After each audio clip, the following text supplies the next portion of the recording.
Abortion కూడా చేయించాడు అని చెప్తోంది. సో మీకు తెలిసి వారు ఎంతకాలంగా ఈ రిలేషన్షిప్లో ఉన్నారు, కలిసి ఎన్ని రోజులుగా వాళ్ళు జీవించారు? వాళ్ళు కలిసి 3 సంవత్సరాల కంటే లేదు సార్. 3 సంవత్సరాల తర్వాత తన యాక్టివిటీస్, ఈ abnormal activities, odd activities start అయిపోయాయి. తన ఎవరితో ఏదో మూవ్ అయిపోతుంది. ఆ తర్వాత ఏంటంటే ఇద్దరి మధ్య రిలేషన్ కట్ అయిపోయింది. ఒక దగ్గర ఒక ఇంట్లో, అంటే ఇదేంటంటే villa sir, triplex villa. Triplex villa. ఈ విల్లాలో ఒక పై పోర్షన్ పైన టాప్ లో రాస్తారు ఉండేవాడు, ఆ కింద ఈవిడ ఉండేది. ఈవిడ యాక్టివిటీస్ ఈవిడ చేసుకుంటుండేది. ఈవిడ హడావిడలు, ఈవిడ కార్యక్రమాలు ఇవన్నీ నేను ఇంకెక్కువ నేను చెప్పకూడదు, జరుగుతూ ఉండేవి. ఇతను పైన ఉండేవాడు. స్టార్టింగ్ నుంచి ఇదే జరిగిందా? విల్లా కంటే ముందు కూడా కలిసే ఉన్నారు? విల్లా కంటే ముందు కూడా కలిసే ఉన్నారు? విల్లా కంటే ముందే. విల్లా రీసెంట్ గా సార్ 2021 అనుకుంటా, 21 అనుకుంటా. విల్లాకి ఈ మధ్య వచ్చారు, అంతకు ముందే కలిసి ఉన్నారు. సో మీ యాక్సెప్టెన్స్ ఉంది, మీకు ఐడియా ఉంది, వాళ్ళు కలిసిన విషయం మీకు ఐడియా మీ దృష్టిలో ఉంది? వాళ్ళు రిలేషన్ లో ఉన్న 1 year తర్వాత మాకు తెలిసింది. ఓకే, అయితే ఆ 1 year కూడా బహుశా వాళ్ళు కలిసి ఉండే అవకాశం ఉంది. మీకు తెలుసు కాబట్టి ఆ 1 year కూడా వాళ్ళు కలిసి ఉండే అవకాశం ఉంది. 1 year, ఆ తర్వాత 2 years, టోటల్ గా 3 years వరకు వాళ్ళు కలిసి ఉన్నారు. ఎందుకంటే ఆ 3 years పీరియడ్ లోనే మేము ఇక్కడికి రావడం జరిగింది, వాళ్ళని కలవడం జరిగింది. ఇప్పుడు పూజలు కార్యక్రమాలు ఇవన్నీ ఏమైనా జరిగాయి అంటే ఆ 3 years పీరియడ్ లోనే. ఓకే, ఎలా ఉండేది తను మొదటగా మీకు పరిచయం అయినప్పుడు? రాజ్ తరుణ్ రిలేషన్షిప్లో ఉన్నాడు, రాజ్ తరుణ్ తర్వాత మ్యారేజ్ లాంటిది చేసుకుంటారని మీరే దీవించారని కూడా చెప్తున్నప్పుడు, సో లావణ్య బిహేవియర్ ఎలా ఉండేది? అంటే ఏం సార్ మళ్ళీ? రాజ్ తరుణ్ వాళ్ళిద్దరు కలిసి ఉంటున్న విషయం 1 year తర్వాత మీకు తెలిసింది, వాళ్ళు ఒక 3 years ఉన్నారని మీరే చెప్తున్నారు కాబట్టి కలిసే ఉన్నారని. సో తన బిహేవియర్ ఎలా ఉండేది? లావణ్య బిహేవియర్ ఎలా ఉండేది? మిమ్మల్ని మంచిగా రిసీవ్ చేసుకునేదా? కలిసి అంటే మూడ్ స్వింగ్ ఆ పీరియడ్ లో, అంటే పూర్తిగా చెడ్డది అని చెప్పలేం, నెగిటివ్ గా ఉందని చెప్పలేం, పాజిటివ్ గా ఉందని చెప్పలేం. మాకు ఫ్రీనెస్ అయితే ఉండేది కాదు, మూడ్ స్వింగ్ అనమాట. తన బిహేవియర్ ఎలా ఉంటుందో ఎప్పుడు ఎలా ఉంటుందో తెలియదు. కాకపోతే అప్పట్లో మాకేంటంటే మనుషులు తక్కువలో ఒక్కొక్కలా ఉంటాయిలే, పర్వాలేదులే అనుకునేవాళ్ళు.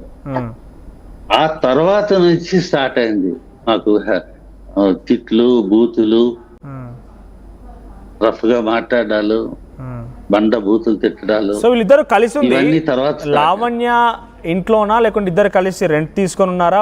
ఇద్దరు వాళ్ళ పేరెంట్స్ కూడా చెప్తున్నారు మేము కూడా వెళ్ళే వాళ్ళం, పూజలకు కలిసే వాళ్ళం అని చెప్పి. బిహేవియర్లో కూడా మీరు మూడ్ స్వింగ్ అంటున్నారు. రాజ్ తరుణ్ కూడా మీరు చెప్తున్నట్టుగా పెళ్లి చేసుకుందామనే ఉద్దేశంతోనే తనని ప్రేమించాడు, 3 సంవత్సరాలు కలిసి ఉన్నారు, అంతేనా? 3 సంవత్సరాలు కలిసి ఉన్నారు. ఆ టైంలో పెళ్లి చేసుకుందాం అనే ఆలోచన రాజ్ తరుణ్కి ఉండేది. బయటికి తనకి ప్రామిస్ చేయలేదు, కానీ తనకి బయటికి నేను చేసుకుంటానని ప్రామిస్ చేయలేదు ఇప్పుడు. కానీ తన మనసులో ఆలోచన ఉండేది, మాకు కూడా చేసుకుంటే బాగుంటుంది, పని 5 కలిసి ఉన్నారు కదా, చేసుకుంటే బెటరు అన్న ఆలోచనలో మేము ఉండేవారు. రాష్ట్రాన్ని ఎప్పుడు ప్రామిస్ మాత్రం చేయలేదు సార్, ఇది కన్ఫర్మ్. మనకి నేను పెళ్లి చేసుకుంటాను 3 years గా కలిసి ఉంటున్నాడు, ప్రామిస్ చేయాల్సిన పనులు అంటే ఇంటెన్షన్ తో ఉన్నారు కాబట్టి కలిసి ఉన్నారు. అక్కడ స్పెషల్ గా ప్రామిస్ చేయడం లాంటిది అంటూ ఏమి ఉండకపోవచ్చు. సరే, ఆ 3 years లో మీకు తన బిహేవియర్ లో ఏం చేంజ్ కనిపించింది? స్టార్టింగ్ లో ఉన్నప్పుడు కానివ్వండి, ఇలా కానివ్వండి. ముఖ్యంగా మీ అబ్బాయి అప్పుడప్పుడు ఇండస్ట్రీకి వస్తున్నాడు, చాలా కష్టపడి వచ్చాడు. మీరు చెప్తున్న ప్రకారంగా he is inspiration to many of the people. అంటే ఎవరు కొత్తగా రావాలనుకున్న వారికి చాలా ఇన్స్పిరేషన్ కూడా. రాజ్ తరుణ్ అనే వ్యక్తి ఈజ్ నాట్ ఎ జోక్.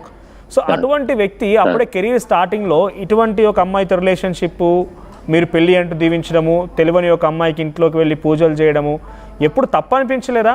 అది రాజ్ తరుణ్కే కానివ్వండి, మీకే కానివ్వండి. అంటే వన్స్ వాళ్ళు డెసిషన్ తీసుకున్న తర్వాత మాకు తెలిసింది. ఇప్పుడు మేము వెళ్ళి వద్దు, పనికి రాదు అని విడదీయలేం కదా.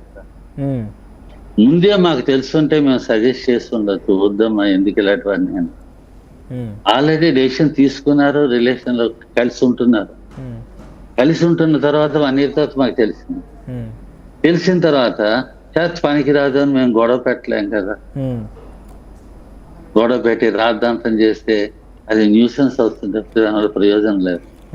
మనం ఏదో డెసిషన్ తీసుకున్నారు, కానీ వాళ్ళు హ్యాపీగా ఉంటే చాలు, పని మంచిగా ఉంటే చాలు, వాడి కెరీర్ బాగుంటే చాలు, వాడి కెరీర్కి అమ్మాయి సహకరిస్తే చాలు, ఇలాగ ఆలోచించేవారు.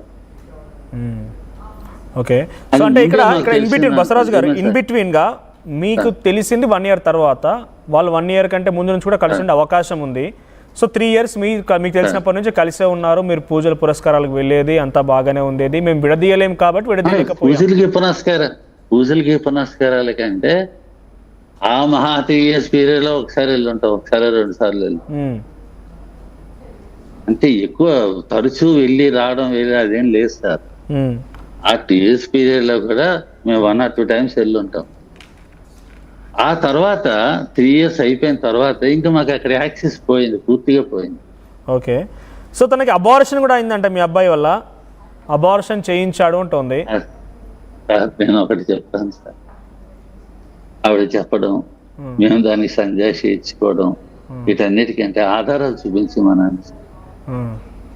తన అలిగేషన్స్ చెప్తుంటుంది, పెళ్లి అయిందంటుంది, ఆధారాలు లేవు, ఏమైనా ఉంటే కోర్టు అంటుంది. కాదండి, ఇప్పుడు ఒక జనరల్ ఆలోచిద్దాం. మీరు వయసు రీత్యా చాలా పెద్దవాళ్ళు, నేను ఏమంటున్నానంటే మీకు తెలియకుండా 1 ఏడాది, మీకు తెలిసిన తర్వాత 3 ఏళ్ళు, 3 ఇద్దరు కలిసే ఉన్నారు, 4 ఏళ్ల పాటు కలిసే ఉన్నారు. అక్కడ ఏం జరిగిందనేది మీకు పూర్తిగా తెలియదు, చూసేటువంటి వారి వరకు పూర్తిగా తెలియదు. కనీసం కన్న కొడుకుగా మీకైనా రాజతరుణ్ కొన్ని విషయాలు చెప్పే ఉంటాడు కదా, ఆ విషయాల నుంచి నేను అడుగుతున్నాను. ఈ 4 ఏళ్ల పాటుగా తనకు ఏ ఉద్దేశం లేకపోతే రాజతరుణ్ 3 years సరే 3 years గా ఏ ఉద్దేశం లేకపోతే రాజతరుణ్ తనతో ఎందుకు కలిసి ఉన్నట్టు? తను చెప్పేటువంటి మాటల్లో ఇప్పుడు అబార్షన్ తాలూకు ప్రూఫ్స్ కావాలంటే డెఫినెట్గా అప్పుడే బయటపడేవాడు, బయట పెడితే చాలా ఇష్యూస్ అయ్యేదేమో. చాలా వరకు రాజతరుణ్కి ఏ ఇబ్బంది కలగకూడదని నేను గోప్యంగా ఉంచానని చెప్పి ఇప్పుడు చెప్తుంది ఆమె. సో కొన్ని సందర్భాల్లో మనం నిజంగా ఈ టైం పీరియడ్ చూసినా, కలిసి ఉన్నారనే విధానం చూసినా, పెళ్లి చేసుకునే ఆలోచన చూసినా కూడా నిజమేమో అనిపిస్తోంది. అది కాదనడానికి మీరు ఏమైనా క్లారిటీ ఇస్తారా? కలిసి ఉండడం, రిలేషన్ లో ఉండడం వాస్తవం, దానికి పెళ్లి జరగలేదు, అబార్షన్ జరగలేదు, అబార్షన్ కూడా జరగలేదు. తర్వాత మాకు తెలిసింది, అంతకు ముందే చాలా మందితో కాంటాక్ట్స్ ఉండేవి అన్న విషయం కూడా మాకు తెలిసింది. అది కన్ఫర్మ్ గా నేను చెప్పలేను. అది సో ఇప్పటిదాకా వచ్చినాక ఇంకా ఏం కాంటాక్ట్స్ ఏంటి, ఎవరితో కాంటాక్ట్ లో ఉండేది లావణ్య? చాలా మంది కాంటాక్ట్స్ ఉండేవి అని అంటే సార్, మీరు ఈ వీడియోలు, ఈ మధ్యన ఆడియోలు చాలా వస్తున్నాయి కదా సార్. నాకు పర్సన్స్, వ్యక్తులు నాకు పరిచయం లేకపోవచ్చు, నాకు అవగాహన లేకపోవచ్చు, కానీ కాంటాక్ట్స్, లీగల్ కాంటాక్ట్స్ కానీ అదర్ పర్సన్స్ తో కాంటాక్ట్స్ కానీ ఉండడం వాస్తవం. అది వీడియోల్లోని, ఈ ఆడియోల్లోనే తెలుస్తుంది. ఎప్పుడు బయటపడింది అంటే ఇప్పుడు అందరితో పాటు మీరు చూసారా? గతంలో కూడా తన బిహేవియర్ లో చేంజ్ అనిపించింది, ఈ వ్యక్తితో మాట్లాడేదని గమనించారు ఎప్పుడైనా? ఈ 3 years జిల్లాలో ఉండేటప్పుడు మేము వచ్చినప్పుడు